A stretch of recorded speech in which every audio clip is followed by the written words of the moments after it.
ভাই?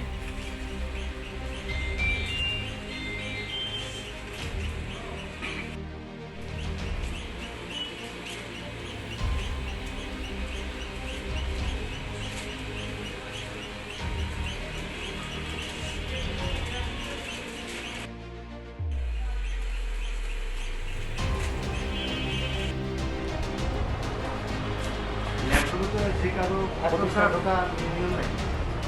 আপনি আপনার স্যার এখানে এই করে কেন আপনি এখানে করতেছেন? আর আমাদের কিভাবে ঢুকতে দিলেন আপনি জুতা পরা অবস্থায় ইয়াতে? এটা কিভাবে করলেন আপনি?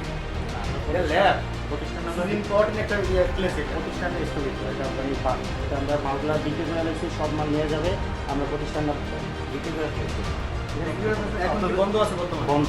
এটা ব্যবস্থা কি আছে? কোনো কাজ চলে না। এটা আমাদের ব্যবস্থা কোনো কি আছে? সার্টিফিকেট রোগীদের হাতে দেখা। না না কোনো পেশেন্ট দেখা হয় না, আপনি খোঁজ নেন তাহলে ওই দেখেন।